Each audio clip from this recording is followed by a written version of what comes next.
புதியுகம் நேயர்களுக்கு வணக்கம். பெண்கள் சாய்ஸ் பகுதியில் கற்றது கையளவு பகுதியில் உங்களை மீண்டும் சந்திப்பதில் பெரும் மகிழ்ச்சி. இன்றைய நிகழ்ச்சியில நம்ம அழகான பேப்பர் பேக் மேக்கிங் பார்க்க போறோம். இப்போ ஈகோ ஃப்ரெண்ட்லிங்கிறதுனால கிளாத் பேக் பேப்பர் பேக் இப்போ ரொம்ப ட்ரெண்டியா இருக்கு. இப்போ நான் சொல்லிக் கொடுக்கறது ஒரு அழகான தாம்பூலம் சைஸ் பேப்பர் பேக். இந்த பேப்பர் பேக் நம்ம சார்ட் பேப்பர்ல பண்ண போறோம். இதை நீங்க நியூஸ் பேப்பர், இதே procedure newspaper, handmade paper, gift wrapping பேப்பர்ஸ்ல ட்ரை பண்ணலாம். தேவையான பொருட்கள் பாத்தீங்கன்னா இந்த மாதிரி சார்ட் பேப்பர், ஒரு சார்ட்டை கட் பண்ணியிருக்கேன் 2 பீசஸா. ஸோ ஒரு ஹாஃப் போர்ஷன் இது, சிங்கிள் பஞ்ச், அதுக்கப்புறம் ஒரு designing pen, beads, inch tape, scissors, rope, glue and ஒரு கார்டு நீங்க இன்சர்ட் பண்ணலாம். இதான் தேவையான பொருட்கள். இப்போ எப்படி செய்யறதுன்னு பாருங்க. சார்ட் பேப்பர் நம்ம கட் பண்ண பீஸ் எடுத்துக்கோங்க. இது ரெக்டாங்குலர் பீஸ். ஸோ இப்போ மேல் பகுதியை, அதாவது ஏதாவது ஒரு போர்ஷனை ஒரு 1.25 to 1 இன்ச்சுக்கு ஃபோல்ட் பண்ணிக்கோங்க. ஸோ இப்போ நான் கண்ணளவிலே பண்றேன். நீங்க பிகினர்ஸ் இன்ச் டேப் யூஸ் பண்ணி பண்ணுங்க. ஸோ இந்த பகுதி தான் நமக்கு பேக்கோட ஹேண்டில் பகுதியா ஆக போகுது. அடுத்து ஏதாவது ஒரு எண்ட் எடுத்துக்கோங்க. எடுத்து ஒரு 1/4 இன்ச் to 1/2 இன்ச் ஃபோல்ட் பண்ணுங்க. நல்லா அழுத்தம் பண்ணிடுங்க. பண்ணிட்டு ஒயிட் க்ளூ எடுத்துக்கோங்க. ஒயிட் க்ளூ எடுத்துட்டு இந்த ஃபிளாட் போர்ஷன்ல க்ளூ அப்ளை பண்ணிட்டு இந்த பீஸ் எடுத்து எக்ஸாக்டா இது மேல ஒட்டுங்க. நல்லா அழுத்தம் கொடுத்து ஒட்டுங்க. இப்போ இது 2 மினிட்ஸ்ல ஃபிக்ஸ் ஆயிடும். ஃபிக்ஸ் ஆன உடனே இதை அப்படியே ப்ரெஸ் கொடுங்க. ஒரு 2 மினிட்ஸ் ட்ரைங் டைம் கொடுங்க. ஸோ இது வரைக்கும் நம்ம கம்ப்ளீட் பண்ணியிருக்கோம். இப்போ ஆல்ரெடி நான் காய வச்ச பீஸ்லேருந்து உங்களுக்கு கண்டினியூ பண்ணுறேன். இப்போ நம்ம ஒட்டி காய வச்சோன்னு இந்த மாதிரி இருக்கும். இப்போ அடுத்த ஸ்டெப் பாருங்க. மேலே பண்ணின ஃபோல்டு தான் ஹேண்டில் பகுதி, இது ரெண்டும் சைட் பகுதி. இப்போ நெக்ஸ்ட் ஸ்டெப் பார்த்தீங்கன்னா இந்த கிரீஸ் பண்ண பகுதியிலேருந்து ஒரு 2.5 to 3 இன்ச்சஸ்க்கு நீங்கள் ஒரு ஃபோல்டு கொடுக்கணும். இந்த ஃபோல்டை நல்லா அழுத்தம் கொடுத்துட்டு இதை அப்படியே கையில் நீங்கள் இப்படி கொண்டு போனீங்கன்னா ஆப்போசிட் சைடு உங்களுக்கு இன்னொரு லைன் மார்க்கிங் வந்துடும். இப்போ நீங்கள் எடுத்தீங்கன்னா உங்களுக்கு ஒரு பாக்ஸ் ஃபார்மேஷன் வரும். ஸோ இதுதான் பேக்கோட சைட் பகுதி. இப்போ இந்த 2 கிரீஸ்க்கு நடுவில் ஒரு ப்ரெஸ் கொடுத்து ஒரு வி ஃபோல்ட் கொடுங்க. அழுத்திக்கோங்க. அதே மாதிரி இந்த சைடும் அழுத்திக்கோங்க.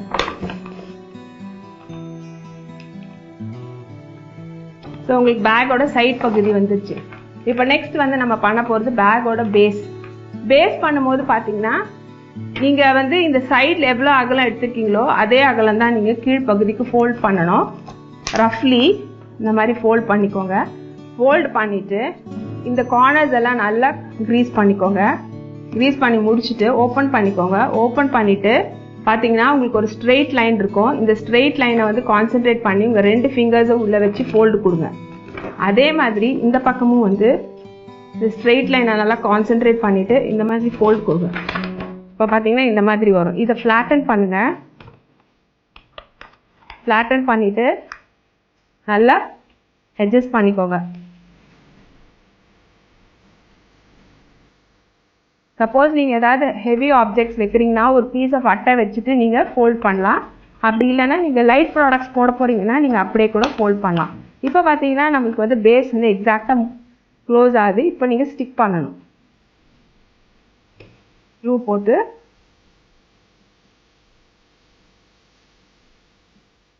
நல்லா ஒட்டிடுங்க. இப்போ நீங்கள் ஹெவி ப்ராடக்ட்ஸ் வைக்கும் போது இங்கே ஒரு பீஸ் ஆஃப் அட்டை வச்சுட்டு ஒட்டுங்க. அதே மாதிரி இந்த பக்கம் ஃபோல்ட் பண்ணிடுங்க. இப்போ நல்லா கொஞ்சம் டைம் கொடுத்தீங்கன்னா ஒட்டிக்கும். இப்போ உங்களுக்கு பேக்கோட பேஸ் முடிஞ்சிடுச்சு. இப்போ பார்த்தீங்கன்னா பேக் ரெடி. ஸோ உங்களுக்கு பக்காவாக உங்களுக்கு பேஸ் வந்துருச்சு. இப்போ நம்ம பஞ்ச் பண்ண போகிறோம். சிங்கிள் பஞ்ச் எடுத்துக்கோங்க. சிங்கிள் பஞ்ச் எடுத்துகிட்டு கரெக்டாக இந்த 2த்தையும் ஃபோல்ட் பண்ணி ஃபோல்ட் போட்டுக்கோங்க. இந்த மாதிரி மார்க்கெட்டில் கலர்ட் ரோப்ஸ் கிடைக்குது. அதை ஒரு 14 இன்ச்சஸ்க்கு கட் பண்ணிக்கோங்க. 13 to 14 இன்ச்சஸ் கட் பண்ணிவிட்டு நீங்கள் டெக்கரேட்டிவ் பீட்ஸ் எதாவது கூட ஆட் பண்ணலாம். ஹேண்டில் உங்களுக்கு கொஞ்சம் டெக்கரேட்டிவாக பண்ண பீட்ஸு, சலங்கை அந்த மாதிரி எது வேணாலும் ஆட் பண்ணலாம். இப்போ நான் இந்த மாதிரி க்ரீன் கான்ட்ராஸ்ட் கலரில் க்ரீன் கலர் பீட்ஸ் ஆட் பண்ணுறேன். ஆட் பண்ணிவிட்டு உங்களோட விசிட்டிங் கார்டு இல்லை நீங்கள் விஷஸ் ஏதாவது கன்வே பண்ணணுன்னா அது மெசேஜில் எழுதிட்டு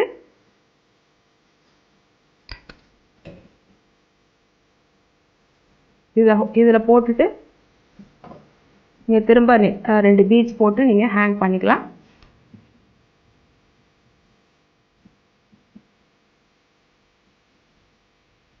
இந்த மாதிரி அதே மாதிரி ஒரு சைடு நம்ம முடிச்சிருக்கோம்.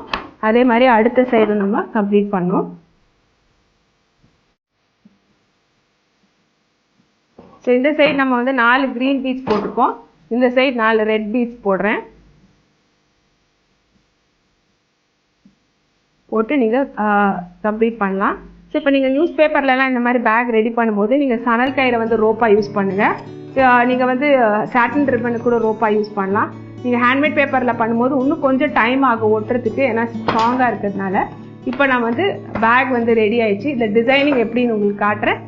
ஸோ உங்களுக்கு கார்டு இங்கே வந்து என்ன மாதிரி வேணாலும் நீங்கள் டெக்கரேஷனுக்கு யூஸ் பண்ணிக்கலாம். இப்போ கார்டை வந்து நான் இந்த பக்கம் வச்சுருக்கேன், நீங்கள் வேணால் அந்த சைடு கூட வச்சுக்கலாம். இப்போ டிசைனிங் எப்படின்னு பாருங்கள். ஒரு ஸ்கேல் எடுத்துக்கோங்க. ஈஸியாக காட்டுறேன் உங்களுக்கு. ஸ்கேல் எடுத்துகிட்டு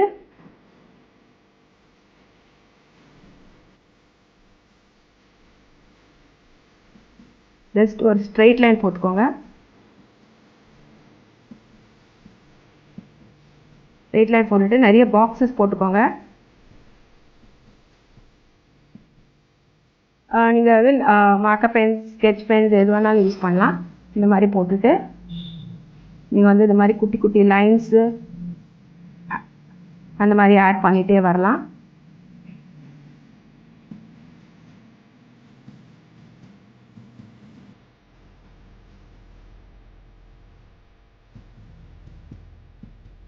இந்த மாதிரி டிசைன்ஸும் நீங்கள் க்ரியேட் பண்ணலாம். பட் ஸ்லோவாக வந்து நீங்கள் டிசைன் பண்ணணும். இந்த மாதிரி ஒரு டான்சிங் மூமெண்ட் கொடுக்கலாம்.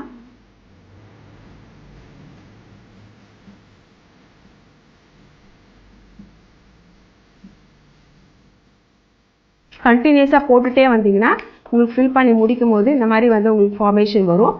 கீழே நான் வந்து இந்த மாதிரி வீதி டிசைன் இல்லை அது மாதிரி ஸ்கொயர் போட்டு கூட போடலாம். ஸோ இந்த மாதிரி பேக் வந்து நீங்கள் ரெடி பண்ணிவிட்டு கிஃப்ட் பர்பஸ்க்கு யூஸ் பண்ணலாம்.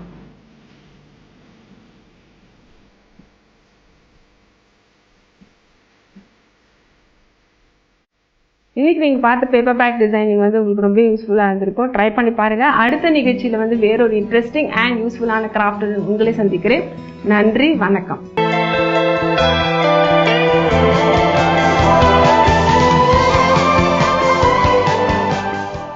வணக்கம். புது யுகம் நேர்களுக்கு இன்னைக்கு பெண்கள் சாய்ஸ்ல நம்ம பேச போற தலைப்பு அப்படிங்கிறது பாத்தீங்கன்னா periodontal diseases and gum health. So நம்ம எல்லாருக்குமே தெரியும், பற்கள்ல வந்து பற்களும் ஈரும் அப்படிங்கிறது ரொம்ப முக்கியம். அதுல ஈரு வந்து நம்மளோட அஸ்திவாரம் மாதிரி. ஸோ ஈருன்னு வெளிப்படையா நம்ம சொல்லும் போது ஈருக்கு கீழே எலும்பு இருக்கு. ஸோ ஈரும் எலும்பும் சேர்ந்து அது ஒரு அஸ்திவாரமா இருக்கு. நம்ம பற்களை நல்லபடியா அது ஒப்பிட்டு வச்சுக்கிறதுல. ஸோ இந்த மாதிரி ஸ்டேஜஸ்ல நீங்க பாத்தீங்கன்னா எந்த மாதிரி பிரச்சனைகள் சிஸ்டமிக்கா இருந்ததுன்னா, சிஸ்டமிக்னா உடம்பு ரீதியா நம்மளுக்கு ஏதாவது பிரச்சனை இருந்தது அப்படிங்கிறதுனா எப்படி நம்மளோட இந்த ஈரு இல்லது எலும்பு பாதிக்கிறது அப்படிங்கறது நம்ம பார்க்கலாம். ஸோ ஃபர்ஸ்ட் கண்டிஷன் அப்படிங்கறது எடுத்துட்டீங்கன்னா டயபெட்டிஸ் அப்படின்னு சொல்லுவோம். எல்லாருக்கும் சக்கரவியாதினா தெரியும் இல்லைங்களா? ஸோ சக்கரவியாதி இருக்கும்போது எல்லாருமே என்ன சொல்லுவாங்கன்னா புண்ணு வேகமா ஆறாது அப்படின்னு சொல்லுவாங்க.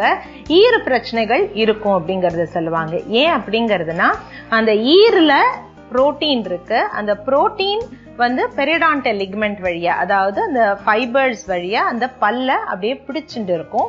ஸோ அந்த பெரிடான்டல் லிகமெண்ட் ஃபைபர்ஸ் வந்து அது லூஸ் ஆயிடும். ஸோ அதனால ஈருல அந்த மாதிரி ஒட்டும் தன்மை இல்லாம போயிடும்.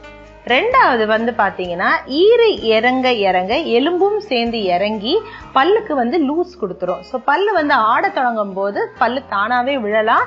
இல்ல இந்த மாதிரி ஆட்டம் இருக்கிறதுனால பேஷண்டால நல்லபடியா சாப்பிட முடியாது. ஏன்னா சக்கரவியாதியில அது ஒரு பெரிய ப்ராப்ளமா ஆயிடும். ரெண்டாவது அப்படிங்கறது பாத்தீங்கன்னா எந்த கிருமிகள் நம்மளோட வாயில இருக்கோ அதே கிருமிகள் தான் நம்ம டெஸ்ட் பண்ணி பார்க்கும்போது இதயத்திலையும் அதே கிருமிகள் தான் இருக்கு. ஸோ ஈறு பிரச்சனை இருக்கு அப்படிங்கறதுனா சிஸ்டமிக் டிசீசஸ், அதாவது உடம்பு ரீதியா அப்படிங்கறத பார்க்கும்போது ஹார்ட்லயும் நம்மளுக்கு அந்த ப்ராப்ளம் இருக்கிற மாதிரி இருக்கு. ஸோ ஹார்ட் அப்படிங்கறதுனா எனி கார்டியோவாஸ்குலர் டிசீசஸ். ஸோ நிறைய பேருக்கு வந்து இதனால அதாவது வாயில நிறைய கிருமிகள் அதாவது ஈர பிரச்சனைகள் இருக்கிறதுனால நிறைய பேருக்கு ஹார்ட் அட்டாக் கூட வந்திருக்கு. அதுவும் நம்மளுக்கு நிறைய சயின்ஸ்ல எவிடன்ஸ்ல இருக்கு. அடுத்தது நம்ம வந்து பிரெக்னன்சி எடுத்துக்கலாம். பிரெக்னன்சி வந்து ஒரு நேச்சுரல் கண்டிஷன் தான். அது வந்து ஒரு பிசியலாஜிக்கல் கண்டிஷன், அதாவது எல்லாரோட வாழ்க்கையிலயும் நடக்கக்கூடிய ஒரு விஷயம் தான். ஸோ லேடிஸ் அப்படிங்கிற போது நீங்க வந்து பிரெக்னெண்டா பிரெக்னென்ட் ஆக போறீங்க, இல்ல விருப்பப்படுறீங்க, கல்யாணம் ஆக போறது, அந்த மாதிரி இருக்கிற ஸ்டேஜ்லயே பல்லு ஈறு இதெல்லாமே நம்ம செக்அப் பண்ணிக்கிறது ரொம்ப ரொம்ப அவசியம். இதுவும் நாங்க வந்து ஒரு பேக்கேஜ் மாதிரி பண்ணி சொல்றோம். ஏன் அப்படிங்கறதுனா, சப்போஸ் கல்யாணம் ஆன உடனே நம்ம பிரெக்னென்ட் ஆயிடுறோம் அப்படிங்கறதுனா, இந்த ஈர பிரச்சனை பெரிடான்டைட்டிஸ் அப்படிங்கிறது இருக்கும் போது இது வந்து உங்களோட குழந்தைங்களை பாதிக்கிறதுக்கு வாய்ப்பு இருக்கு. சோ எப்படி பாதிக்கும் அப்படிங்கறது பாத்தீங்கன்னா, சிலப்போ த்ரெட்டன்ட் அபார்ஷன்ஸ் இருக்கும். முதல் 3 மாசத்துல த்ரெட்டன்ட் அபார்ஷன்ஸ் இருக்கலாம். இல்ல கடைசி 3 மாசம், அதாவது 7, 8, 9 அந்த 3 மாசத்துல நம்மளுக்கு வந்து ஏர்லி டெலிவரி, ப்ரீமெச்சூர் பேபிஸ்ன்னு சொல்றோம் இல்லீங்களா. சோ அந்த மாதிரி தாமதம், அதாவது அந்த முழு 36 வாரத்துக்கு மேல குழந்தை பிறக்கணும், அதுக்குள்ளேயே உங்களுக்கு குழந்தை பிறக்கிறதுக்கு வாய்ப்பு இருக்கு. இல்லையா, பிறந்த குழந்தைக்கு லோ பர்த் பேபிஸ் அப்படின்னு சொல்லுவோம். அதாவது வெயிட் வந்து பாத்தீங்கன்னா இடை வந்து அந்த குழந்தைங்களுக்கு ரொம்ப கம்மியா இருக்கும். சோ இதுவும் ஒரு ப்ராப்ளமா இருக்கிறதுக்கு வாய்ப்பு இருக்கு. அடுத்தது அப்படிங்கிறது பாத்தீங்கன்னா, இப்ப நம்ம பார்த்தோம் இல்லீங்களா, டயபெட்டிஸ் பார்த்தோம், ஹார்ட் பார்த்தோம். அடுத்தது இன்னைக்கு ரொம்ப ரொம்ப இம்பார்ட்டன்ட் அப்படிங்கிறது பாத்தீங்கன்னா ஒபேசிட்டி. நிறைய பேர் வந்து ரொம்ப வெயிட் ஜாஸ்தியா இருக்கும் போது அவங்களுக்கு பற்கள் வந்து வேக வேகமா விழறது இன்னைக்கு வந்து ஸ்டடீஸ்ல சொல்லியிருக்காங்க. இதுவும் ஏன் அப்படிங்கறதுனா, ஒபேசிட்டி அப்படிங்கிற போது பிளெக்சிபிலிட்டி ஆஃப் த பாடி கம்மி ஆயிடுறது, செல்ஃப் அவங்க மேல இருக்கிற அந்த கவனிப்பு, கான்பிடன்ஸ் எல்லாமே கம்மி ஆயிடுறது. 2 வேளை பல் தேய்க்கிறாங்களா அப்படிங்கறது அதெல்லாம் இல்ல. சோ இந்த மாதிரி ஆகிறதுனால அந்த ஈரும் எலும்பும் வந்து வீக் ஆகி பல்லு வந்து வேகமா விழறதுக்கு வந்து வாய்ப்பு இருக்கு. சோ இந்த மாதிரி அதுக்கப்புறம் ரூமட்டாய்டு ஆர்த்ரைட்டிஸ், முட்டி வலி, கை வலி, இந்த மாதிரி எல்லாம் இருக்கும்போது அந்த பிளெக்சிபிலிட்டி இல்லாததுனால, கவன குறைச்சல்னால நம்மளால பல்லுக்கு அந்த அளவுக்கு நம்ம அட்டென்ஷன் கொடுக்க முடிய மாட்டேங்கிறது. அதனால நம்மளுக்கு நிறைய பிரச்சனைகள் வருது. இதெல்லாம் ரொம்ப ஈஸியா தடுக்கலாம். கண்டிப்பா 6 மாசத்துக்கு ஒரு வாட்டி பல் டாக்டரை போயிட்டு பாருங்க. பாத்தீங்கன்னா அவங்க வந்து சஜஷன் கொடுப்பாங்க. இல்லங்க உங்களுக்கு கம்மியா தான் ப்ராப்ளம் இருக்கு அப்படிங்கறதுனா ஜஸ்ட் கிளீனிங் பண்ணிக்கோங்கன்னு சொல்லுவாங்க. இல்ல அந்த ப்ராப்ளம் வந்து ஈருக்கும் எலும்புக்கும் போயிடுச்சு, பல்லு நுனியில உங்களுக்கு ப்ராப்ளம் இருக்கு, இப்படி எல்லாம் சொன்னாங்க அப்படிங்கறதுனா நீங்க கிளீனிங்கோட கியூரட்டாஜ் அப்படிங்கறது சொல்லுவாங்க. கியூரட்டாஜ்னா கீழே இந்த அடிமட்டமா எடுத்து கிளீன் பண்ணி பற்களை பாதுகாப்பா வச்சுக்கிறது தான். சோ இந்த 2 ட்ரீட்மெண்ட்டும் நீங்க பாத்தீங்கன்னா நீங்க செஞ்சுக்கலாம். இது வந்து வலி இருக்கிற ட்ரீட்மெண்ட் கிடையாது. உங்களுக்கு குணமாயிடும், பிரச்சனை வந்து சால்வ் பண்ணிடலாம் அப்படிங்கிற ஒரு ஸ்டேட்ல தான் இருக்கும். வருமுன் காப்போம் அப்படிங்கிறது தான் நம்ம எல்லாருக்குமே தெரியும். ஆனா நம்ம எவ்வளவு பேர் அதை ஃபாலோ பண்றோம் அப்படிங்கறதுனா அது கொஞ்சம் ஒரு கேள்விக்குறியா இருக்கு. சோ வருமுன் காப்போம்னா என்ன பண்ணலாம்? 2 வேளை பல் தேய்க்கலாம். ரொம்ப சிம்பிள் இல்லீங்களா? ஒரு வாட்டி சாப்பிட்டதுக்கு அப்புறம் கண்டிப்பா வாயை கொப்பளிக்கலாம். அதுவும் ஒரு ரொம்ப சிம்பிளான ஒரு ப்ரொசீஜர். நிறைய பேர் இன்னைக்கு வந்து நாகரீகம் அப்படிங்கறதுனால கையாளம்புறது கிடையாது. வாயில சும்மா ஒரு டிஷ்யூ பேப்பரை வச்சுட்டு நான் வந்து வாய் கொப்பளிச்சிட்டேன் அப்படிங்கிற மாதிரி இருக்கு சாப்பிட்டதுக்கு அப்புறம். சோ அதெல்லாம் இல்லாம நம்ம ட்ரெடிஷ்னலா என்ன செய்வோமோ, தண்ணி போட்டு வாயை நல்லா கொப்பளிச்சு நம்ம 2 வேளை நல்லபடியா பல் தேய்ச்சோம்னாலே நல்லா இருக்கும். அண்ட் கண்டிப்பா 2 வாட்டி, வருஷத்துல 2 வாட்டி, 6 மாசத்துக்கு ஒரு வாட்டியாவது பல் டாக்டர்கிட்ட போயிட்டு ஏதாவது ட்ரீட்மெண்ட் பண்ணணும்னு இருக்குன்னு சொல்லல, பட் கண்டிப்பா வருமுன் காப்போம் அப்படிங்கறது நம்ம சொல்லலாம். ஏன் இன்னைக்கு சிஸ்டமிக் டிசீசஸ் பத்தி பேசுறோம்னா, mouth is the gateway of the body. வாயை நம்ம சுத்தமா வச்சுட்டோம்னா வாய் வந்து நம்ம மொத்த உடம்புக்கு ஒரு ஓப்பனிங். சோ நம்ம மொத்த உடம்புல ஏதாவது ஒரு பிரச்சனை இருக்கு அப்படிங்கறதுனா அது வாய் மூலமா கண்டிப்பா நம்மளுக்கு தெரியும். இது டென்டிஸ்ட் வந்து ரொம்ப அழகா பார்த்து அவங்க சொல்லுவாங்க. சோ உங்களுக்கு வந்து ஹெல்த் ரீதியா ஏதாவது டிஃபிகல்ட்டி இல்ல ப்ராப்ளம் இருந்ததுன்னா கண்டிப்பா வாயில அதோட மேனிஃபெஸ்டேஷன்ஸ் இருக்கிறதுக்கு வாய்ப்பு இருக்கு. சோ இந்த குறிப்புகள் உங்களுக்கு வந்து ரொம்ப யூஸ்ஃபுல்லா இருக்கும்னு நினைக்கிறேன். உங்களோட குறிப்புகள் ஏதாவது கேள்விகள் இருந்ததுன்னா inbox.pengalchoice@gmail.com நீங்க இன்ஃபர்மேஷனை நீங்க வந்து பதிவு செய்யலாம். நன்றி, வணக்கம்.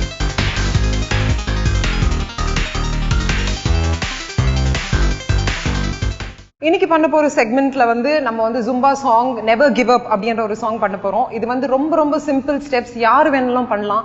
சோ எந்த மாதிரி மூவ்ஸ் இருக்குன்றது நீங்க இப்ப பார்த்து தெரிஞ்சுக்கோங்க. ஃபர்ஸ்ட் மூவ் வந்து 1 2 1 2 1 2 1 2.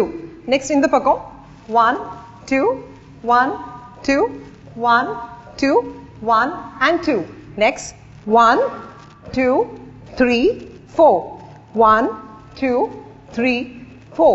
1, 2, 3, 4. 1, 2, 3, 4.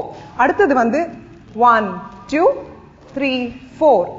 1, 2, 3 and 4. ஸோ இதுதான் ஸ்டார்ட் பண்ண போறோம். அடுத்தது எப்படி இருக்கும்ன்றது நீங்க சாங் பார்த்து தெரிஞ்சுக்கோங்க.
ஸோ வியூவர்ஸ், இன்னைக்கு வந்து நீங்க வந்து ஜும்பாவோட அடுத்த சாங் பார்த்துருக்கீங்க. I hope you all enjoy this. நீங்க இந்த செக்மெண்ட் பார்த்து நீங்க என்ஜாய் பண்ணீங்கன்னு நான் நினைக்கிறேன். அடுத்த செக்மெண்ட்ல வந்து இன்னொரு ஜும்பா சாங்கோட உங்க முன்னாடி வரும். Until then, bye from all of us.